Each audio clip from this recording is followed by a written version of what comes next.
नमस्कार दोस्तों, स्वागत है आपका एक और नई वीडियो में। दोस्तों आज की इस वीडियो में हम जानेंगे भारत की राजधानी नई दिल्ली के बारे में। तो दोस्तों चलिए वीडियो को शुरू करते हैं। दोस्तों यह है नई दिल्ली, जिसे इंद्रप्रस्थ के नाम से भी जाना जाता है।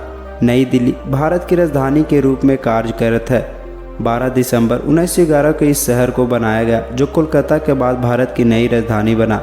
नई दिल्ली आज 42.7 वर्ग किलोमीटर के इलाके में विस्तृत है। जनसंख्या की बात करें तो यहाँ 2011 में अंतिम जनगणना हुई थी, जिसमें दिल्ली की जनसंख्या लगभग 16.8 लाख लोगों के आसपास पाई गई थी। जनसंख्या और क्षेत्रफल का अनुपात निकाल कर देखें तो यहाँ 5900 व्यक्ति प्रति वर्ग किलोमीटर का जनसंख्या घनत्व बना देती है।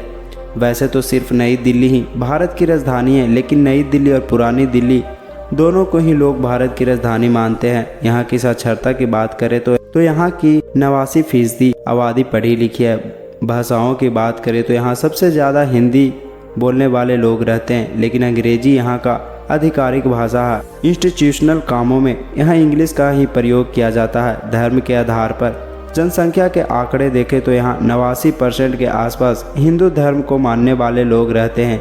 इसके बाद 5% मुस्लिम, 3% ईसाई और 2% यहाँ आसपास सिख धर्म को मानने वाले रहते हैं। दिल्ली की अधिकांश कामकाजी आबादी व्यापार, वित्त, सार्वजनिक प्रशासन, पेशेवर सेवाओं और विभिन्न सामुदायिक, व्यक्तिगत और सामाजिक सेवाओं में लगी हुई है।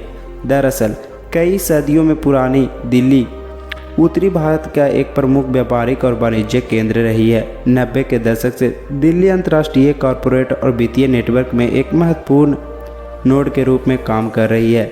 20वीं सदी की शुरुआत में यहाँ मशीनी उद्योगों के काफ़ी बढ़ता चलन देखा गया है। इलेक्ट्रिकल इंजीनियरिंग का सामान, ऑटोमोबाइल पार्ट जैसी कई चीज़ें विनिर्माण क्षेत्र में बढ़ती चली गई। दिल्ली लंबे समय से हाथ की कारीगरी की वजह से भी जाना जाता था, जैसे हाथी के दांतों की नक्काशी और पेंटिंग। राष्ट्रीय राजधानी होने की वजह से यहाँ इंडस्ट्रीज, फाइनेंस, बैंक और थोक व्यापार में काफ़ी ज़्यादा नाम कमाया है।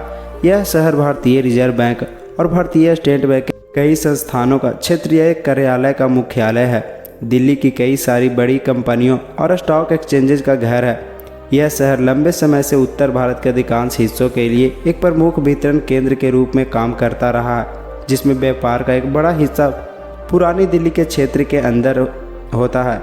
यहाँ पे अलग अलग सेक्टर में काफ़ी सारी इंडस्ट्रीज हैं, जिनको फैसिलिटेट करने के लिए दिल्ली में ट्रांसपोर्ट की सुविधा काफ़ी अच्छी है। नई दिल्ली में सड़कों का नेटवर्क बहुत बड़ा है। दिल्ली शहर सभी राज्यों और आसपास के बड़े बड़े शहरों से जुड़ा हुआ है। भारत के कुछ प्रमुख राष्ट्रीय राजमार्ग भी नई दिल्ली से होकर गुजरती है। नेशनल हाईवे नंबर 1 दिल्ली को अम्बाला से, नेशनल हाईवे 2 दिल्ली को कोलकाता से, नेशनल हाईवे नंबर 8 दिल्ली को मुंबई से और नेशनल हाईवे 24 दिल्ली को लखनऊ से जोड़ते हैं। नई दिल्ली में लगभग 2000 किलोमीटर के नेशनल हाईवे मौजूद है। दिन के समय में नई दिल्ली की सड़कें बहुत ही भीड़ भरी होती है और इस समय प्रदूषण का स्तर भी दिल्ली में काफ़ी ज़्यादा हो जाता है। नई दिल्ली में कई ब्रिज और फ्लाईओवर्स मौजूद है, जो ट्रांसपोर्टेशन के टाइम को घटा देती है। नई दिल्ली मेट्रो का नेटवर्क भी काफ़ी बड़ा है और यह शहर एक हिस्से से दूसरे हिस्से में जाने का सबसे फास्ट साधन है। साथ ही दिल्ली की मेट्रो का सबसे सुरक्षित और यातायात सेवाएं उपलब्ध करवाता है। एयरवेज और रेलवेज भी यहाँ के महत्वपूर्ण ट्रांसपोर्ट सिस्टम में से एक है, जो नई दिल्ली को अन्य शहरों से देश के भीतर और बाहर जोड़ते हैं। इससे लोगों को विभिन्न विकल्पों का लाभ मिलता है और यात्रा करने में सुविधा होती है। दिल्ली का इंदिरा गांधी इंटरनेशनल एयरपोर्ट दुनिया के कई देशों से जोड़े रखता। दिल्ली का इंदिरा गांधी इंटरनेशनल एयरपोर्ट दुनिया के कई हिस्सों से इसे जोड़ता है। यह हवाई अड्डा देश के मुख्य हवाई अड्डों में से एक है। आपको राजधानी दिल्ली कैसी लगी कमेंट करके ज़रूर बताएं। ऐसे ही वीडियो चाहते तो हमारे चैनल को एक सब्सक्राइब जरूर करें और वीडियो अच्छा लगा तो एक लाइक ज़रूर करके जाएं। मिलते हैं जब तक अगले वीडियो में। धन्यवाद।